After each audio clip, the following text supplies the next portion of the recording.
My name is Steve Rosenfield, and I am the creator of the Would I Be project. The main goal of the project is just basically to help destigmatize insecurities that, we struggle with on a day-to-day basis. I'm Rocky, and I'm one of the presidents of Active Minds.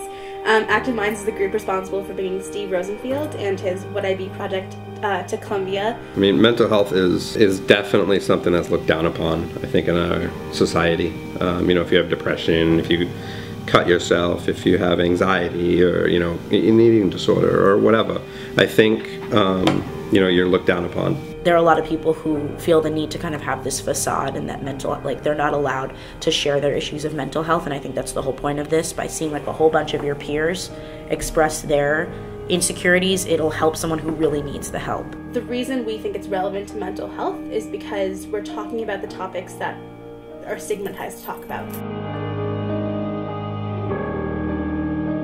I'm a senior in Columbia College, and Steve took my photo today for the Would I Be project. Each session's 45 minutes long, and some people come in and they know what they want to talk about, or they have an idea, and some people have no clue.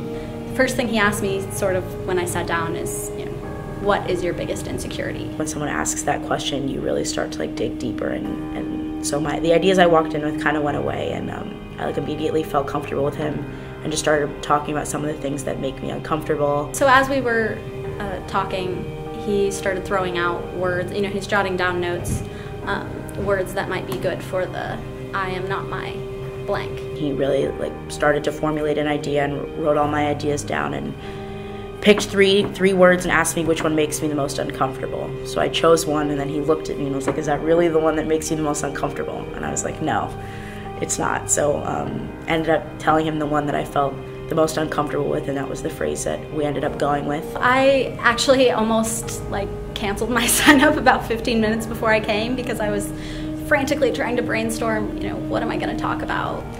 I'm really not that insecure, I won't do it. And then I decided to go ahead and come over just to see what would happen, and was in there for maybe 10 minutes before I started crying and pouring my heart out. So apparently I did have more to share than I thought. To verbalize something is huge. So I think in terms of openly admitting it to him, it was easier than openly admitting it to myself. Certain insecurities come and go, and we might get rid of them, we might pull on some new ones, but I think, generally our insecurities are around for God knows how long, and I think by putting them out there and letting people know, it's, like I said before, it's definitely, it takes the power away from the insecurity, and it shows that in reality nobody really cares about the stuff that we think they care about.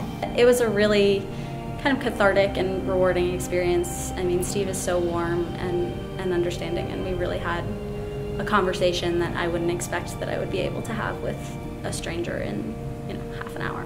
We all want to tell our story, and we just want to do it the right way, rather than have other people tell it or think they know it. Mm-hmm. If we tell it and we tell it our way, it's the way it is.